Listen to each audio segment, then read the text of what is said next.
दूसरा, जो आपके ऊपर एक जो चार्जेस लगते हैं कि भाई आप अगर कल को कोई जॉब अप्लाई करोगे अगर, लेकिन जब इस स्टूडेंट ने कोर्ट में जाके जज के सामने सारी बातें बताई कि भाई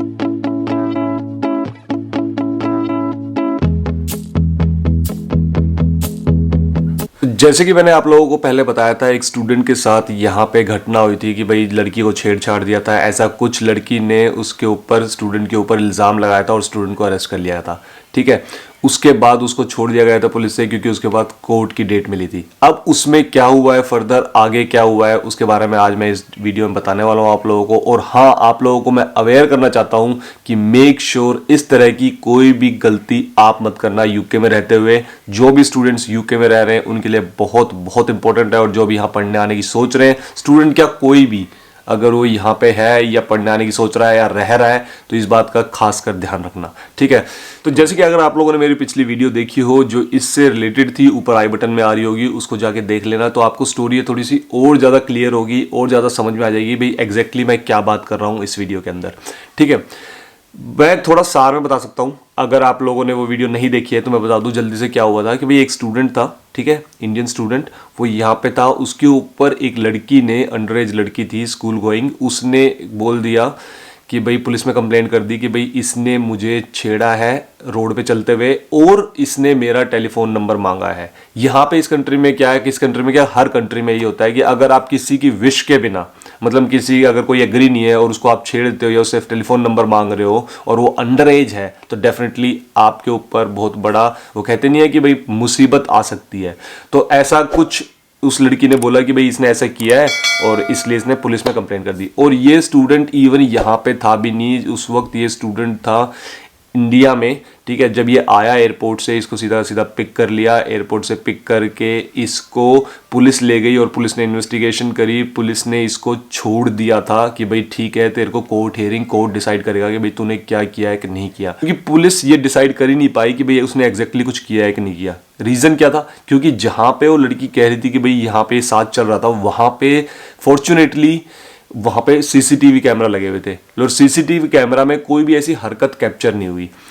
ठीक है, और सीसीटीवी कैमरा में एक जगह ऐसी लोकेशन आई थी जहां पे पेड़ अड़ रहा था और वो चीज है ना क्लियर नहीं हो रही थी, और एक जगह ये वॉकिंग क्रॉस, मतलब पाथ जो कहते हैं कि भाई जहां पे मतलब अगर रोड है और उसको क्रॉस करने के लिए वॉकिंग पाथ बना होता है, जिगजैग लाइन होती है, वहां पे ये रोड क्रॉस कर रहा था। तो इसने है ना, अगर मान लो लड़की राइट साइड में खड़ी है, इसने तो इसने देखा कि भाई कोई गाड़ी नहीं आ रही उसकी तरफ, बस वो रोड की तरफ देख रहा था, उसने ये बात बोली और बाकी उस लड़की से उसने और कोई बात नहीं करी। लेकिन फिर भी जब ये लड़की ने कंप्लेंट करी तो पुलिस ने उस पर एक्शन किया और उसको पकड़ लिया और वो सारी चीजें की, लेकिन वो डिसाइड नहीं कर पाए। तो उन्होंने बोला कि ये कोर्ट में डिसाइड होगा कि भाई एग्जैक्टली तूने क्या किया है कि नहीं किया। तो ये सिचुएशन थी। तो मैंने आप लोगों को बोला था कि भाई जैसे ही इसके ऊपर कोई फर्दर अपडेट आती है तो मैं आप लोगों को बताऊंगा कि भाई क्या हो रहा है क्या नहीं हो रहा। तो उसकी भाई कोर्ट में पेशी थी, तो 2 पेशी उसकी कैंसिल हो गई। क्यों कैंसिल हुई, क्योंकि आप लोगों को पता है कि भाई यूके में किस तरह की सिचुएशन है और यहाँ पे लॉकडाउन वगैरह भी लगा हुआ है, तो इसलिए वो कैंसिल हो गई थी। अब फाइनली की जाके हुई है हियरिंग पिछले वीक, और उसमें कोर्ट ने जो डिसाइड किया है, जो फैसला लिया है, दैट इज सरप्राइजिंग। मेरे लिए पर्सनली बहुत सरप्राइजिंग है। ठीक है, और आप लोगों की एक अवेयरनेस कॉल है जो यूके के अंदर रह रहे हैं, जो भी स्टूडेंट्स या यूके पढ़ने आने की सोच रहे हैं, मेक श्योर इन बातों का ध्यान रखना, ये आपके लिए बहुत बहुत इंपॉर्टेंट है। तो ये वीडियो हर एक स्टूडेंट के साथ शेयर करना जिससे कि अवेयरनेस फैले। ठीक है, तो हुआ क्या अब ये बताता हूं मैं आप लोगों को। ठीक है, कोर्ट में उसकी पेशी थी, उसको लेके गए। लड़की की तरफ से क्या हुआ है, लड़की की तरफ से उन्होंने, क्योंकि अंडर एज थी, और अंडर एज यहाँ पे क्या, किसी भी कंट्री में अगर अंडर एज बच्चे के साथ कुछ आप जबरदस्ती कर देते हो, वो केस जो होता है थोड़ा सा और ज्यादा पेचीदा हो जाता है, या मतलब कॉम्प्लिकेटेड हो जाता है, क्योंकि उसके अंदर ज्यादा मतलब डिटेल इन्वेस्टिगेशन होती है, क्योंकि अंडर एज का मामला आता है। तो यहाँ पे इसमें क्या हुआ है कि भाई उन्होंने क्या किया, वीडियो कॉन्फ्रेंसिंग के जरिए लड़की से बात की, लड़की के पेरेंट्स से बात की, किसने, जज ने, ठीक है, या फिर उनके वकील वगैरह ने। तो यहाँ पे स्टूडेंट को के पास कोई वकील पर्सनल इसने किया नहीं, इसने गवर्नमेंट की तरफ से जो फ्री वकील मिलता है वही लिया है, क्योंकि पर्सनल वकील करने के लिए मैंने और उसने आइडेंटिफाई किया था, फाइंड आउट किया था, काफ़ी सारे पैसे वो ले रहे थे, और मतलब सिर्फ वो डेट पे जाने के। तो इसलिए गवर्नमेंट की तरफ से जो वकील मिला था, क्योंकि हमें लगा कि स्ट्रेट फॉरवर्ड केस है, इसमें कुछ ऐसा दो राय है नहीं कि भाई कोई प्रॉब्लम होने वाली है, अगर सीसीटीवी कैमरा में कोई कैप्चर नहीं है, कभी उस रास्ते पे वो लड़का गया नहीं है इन द पास्ट, और उसने ऐसा कुछ किया नहीं है, तो स्ट्रेट फॉरवर्ड है। जज अगर मतलब सीधा सीधा यही कहेगा कि हाँ भाई तूने कुछ नहीं किया, कोई तेरी गलती नहीं है, इट्स ओके फाइन, लेकिन हमें ये नहीं पता था कि ये सिचुएशन कहाँ तक जा सकती है। तो उसके बाद अब क्या हुआ कि भाई उन्होंने वीडियो कॉन्फ्रेंस के जरिए उस लड़की से बात की। उस लड़की के पेरेंट्स वगैरह ने क्या किया, उसके पूरा ये बोले कि भाई जिस दिन ये इंसिडेंट हुआ उस दिन इंसिडेंट के बाद से हम लड़की को क्या कर रहे हैं कि भाई स्कूल भेज रहे हैं या कहीं पे भेज रहे हैं, टैक्सी में भेज रहे हैं। तो डेली का टैक्सी का उन्होंने बिल बना रखा था और कि भाई इतने टैक्सी के पैसे लग गए, और भाई बाकी हम मेंटली स्ट्रेस बहुत हैं, बहुत ज़्यादा हम डर से गए, हम घर के अंदर ही अंदर रहे, हमें बाहर जाने में डर लगने लगा लड़की को, ये सारी चीज़ें। और उसके हिसाब से इन्होंने एक कंपनसेशन क्लेम बना दिया कि भाई अराउंड 10,000 पाउंड कि भाई हमें ये कंपनसेशन भी चाहिए, इससे कि भाई इसकी वजह से हमें ये सारी प्रॉब्लम हुई। मैं काफी सरप्राइजिंग कि भाई इस तरह का क्लेम उन्होंने किया कि भाई अगर वो एक तरफ तो कह रहे हैं कि भाई उसने लड़के ने लड़की को छेड़ा, और दूसरी तरफ मोटा तगड़ा क्लेम। तो मुझे तो ये पूरा केस इस तरह का लगा कि भाई वो कंपनसेशन की तरफ देखना चाहते थे। लेकिन जब इस स्टूडेंट ने कोर्ट में जाके जज के सामने सारी बातें बताई कि भाई ऐसा ऐसा कुछ भी नहीं हुआ, सारे सीसीटीवी कैमरा को देखा गया, जज ने भी सब कुछ देखा, और सब कुछ देखने के बाद जज ने जो डिसाइड किया ना, दैट इज सरप्राइजिंग। वो मुझे भी ये नहीं समझ में आया कि भाई ऐसा कैसे हो सकता है कि भाई अगर आपके पास कोई प्रूफ नहीं है, आपको कुछ दिख नहीं रहा, फिर भी आप कैसे इस डिसीजन पे आ सकते हो कि भाई इसके ऊपर चार्ज लगा दिया सेक्शन 5 का। सेक्शन 5 क्या होता है कि पब्लिक डिसऑर्डर से रिलेटेड आता है, या फिर आपने कोई ऐसी हरकत की हो पब्लिक में जो अलाउड ना हो। तो लेकिन जब वो प्रूव ही नहीं हो रही कोई हरकत, आपकी किसी सीसीटीवी कैमरा में नहीं हो रही, कहीं पे भी कोई चीज प्रूव नहीं हो रही, और कोई नंबर नहीं मांगा, वो लड़का कभी उस रास्ते पे गया नहीं, तो आप कैसे किसी के ऊपर ये चार्ज लगा सकते हो? और उस चार्ज का मतलब क्या होता है, इसमें जेल वगैरह नहीं होती। इसमें क्या होता है, इसमें आपको फाइन लगता है 200 पाउंड का। लेकिन 200 पाउंड का फाइन तो उसको लगे ना जिसने कोई गलत काम किया हो, या फिर आप प्रूव कर पाओ। अगर आप मान लो पार्किंग टिकट को मिलती है, तो पार्किंग टिकट तभी तो मिलती है ना कि भाई उसकी पार्किंग जो आपकी गाड़ी कर रखी है आपने, और वो गलत जगह या गलत लेन पे पार्क कर रखी है, तो उसकी फोटो खींचते हैं, उसके बाद प्रूव होता है कि भाई ये देखो आपने यहाँ पे अपनी गाड़ी को पार्क किया था, ये प्रूव है, और ये 50 पाउंड का फाइन है, ठीक है। या फिर आप गाड़ी को तेज रफ्तार में चला रहे हो, मतलब ओवर स्पीडिंग का जो फाइन आता है वो कब आता है? ओवर स्पीडिंग कैमरा कैप्चर करता है कि आपकी गाड़ी इस टाइम पे इस स्पीड में चल रही थी, ये देखो, इसलिए हम आपको ये फाइन भेज रहे हैं 3 पॉइंट या 200 पाउंड या 100 पाउंड। जब यहां पे कोई चीज प्रूव ही नहीं हो रही है ऑन द बेसिस कि भाई कोई थर्ड पर्सन ये कह रहा है कि भाई हाँ इसने ऐसा किया, ऐसे तो कोई भी उठ के किसी को कुछ भी कह देगा कि भाई हाँ इसने ये किया है, इसने वो किया है,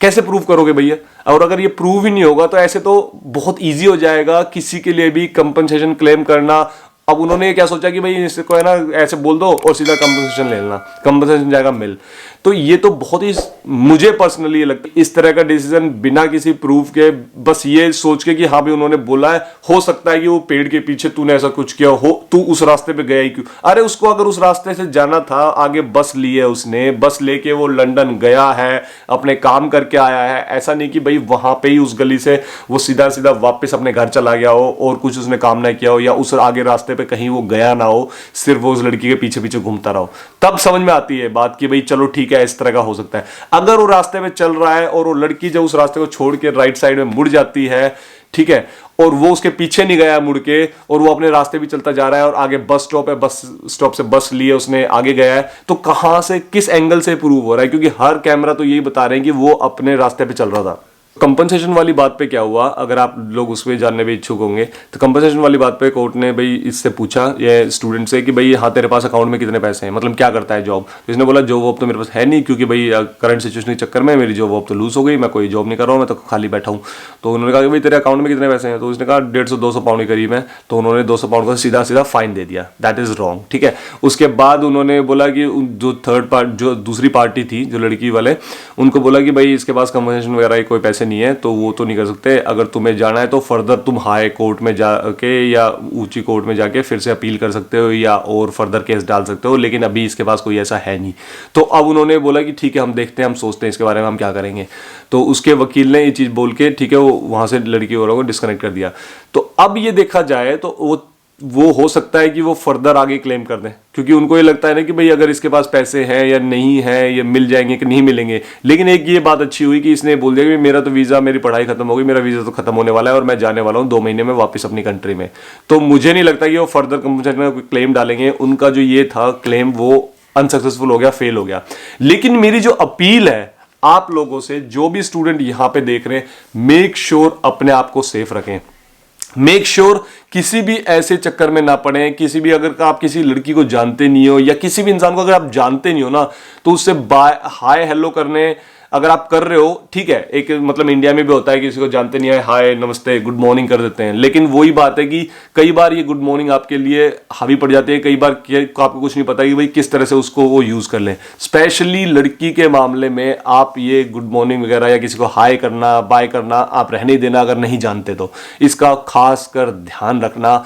और क्योंकि अगर आप दूसरी कंट्री में रह रहे हो तो यहाँ पे इतना इजी नहीं होता। अब ये केस जो है, इस केस को हम फर्दर आगे लड़ सकते हैं कि भाई हमारा जो ये 200 पाउंड का फाइन लगा है इसको भी हम माफ करवा सकते हैं। और जो, क्योंकि एक 200 पाउंड का फाइन लगना एक तरफ है, और दूसरा जो आपके ऊपर एक जो चार्जेस लगते हैं कि भाई आप अगर कल को कोई जॉब अप्लाई करोगे, अगर वो सीआरबी क्रिमिनल रिकॉर्ड चेक करते हैं उसमें आपके नाम लिखा जाएगा। अगर पुलिस में कल को कोई चेक करता है तो उसमें आ जाएगा कि पब्लिक डिसऑर्डर ऑफेंस आपने किया हुआ है। तो ये सारी जो चीजें होती है ना, ये आपके फर्दर करियर में और या फिर आपके जो आईएलआर प्रोसेस है या उस चीज में है ना अफेक्ट डाल सकती हैं। तो मेक श्योर हमेशा अपने आप को इन चीज़ों से बचाना, हमेशा यही कोशिश करना कि आप इस तरह के पंगों में ना पड़ो। और इस केस को हम आगे लेके जा सकते थे, लेकिन इसमें काफ़ी पैसे लगेंगे अगर हम इसको आगे लेके जाते हैं, क्योंकि जो गवर्नमेंट का जो सोलिसिटर होता है वो यहीं तक मिलता है। इसके आगे अगर हम जाते हैं लेके तो वो फीस जो है मोटी है, इसलिए वो स्टूडेंट डेफिनेटली इसको आगे फर्दर कंटिन्यू नहीं करना चाहता। लेकिन मैं यही कहूँगा कि मैंने उसको हेल्प की ऑफर करी कि भाई I will help you and I will ask you guys to help, कि भाई अगर आप लोग आना चाहते हो, उसे हेल्प करना चाहते हो, अगर आगे मान लो 350 प्लस VAT नहीं और भी इसके बाद अगर पैसे लगते हैं या सोलिसिटर के पास और जाना पड़ता है या हमें बैरिस्टर के पास, क्योंकि बैरिस्टर बहुत ज़्यादा पैसे चार्ज करते हैं, बैरिस्टर के पास जाना पड़ता है, इस केस को आगे लेके जाना पड़ता है। लेकिन उसने यही बोला कि नहीं, वो नहीं इसको लेके आगे जाना चाहता। रीज़न ये है कि भाई वो 2 महीने के बाद वापस इंडिया ही जा रहा है। वो कह रहा है कि मुझे ठीक है, मुझे यहाँ रहना ही नहीं, मैं वापस 2 महीने के बाद अपनी मेरी पढ़ाई वढ़ाई जो फिनिश होगी मैं अपने इंडिया ही चला जाऊँगा। तो यहाँ से एक सीख जो मुझे मिलती है आप लोगों के लिए, अपने लिए, हर किसी के लिए, कि भाई किसी में अगर किसी ऐसे अनजान इंसान से आप बात ही ना करो जिसको आप नहीं जानते हो। और मैं यही था भाई इस वीडियो में छोटी सी क्योंकि अपडेट आप लोगों को देना चाहता था कि भाई क्या एग्जैक्टली हुआ उस केस में। And personally I am not happy कि भाई उसके ऊपर ये चार्ज लगे, क्योंकि मुझे नहीं लगता कि भाई दैट्स फेयर। अगर कहीं पे कोई चीज़ प्रूव नहीं हो रही तो ये तो वही बात हो गई ना, कोई कुछ भी कह देगा और आपके ऊपर कुछ भी हो सकता है, ये गलत है। ठीक है, आप लोग अपनी राय नीचे कमेंट सेक्शन में जरूर बताना। और चलो मिलते हैं नेक्स्ट वीडियो में एक नए कंटेंट के साथ, तब तक के लिए बाय।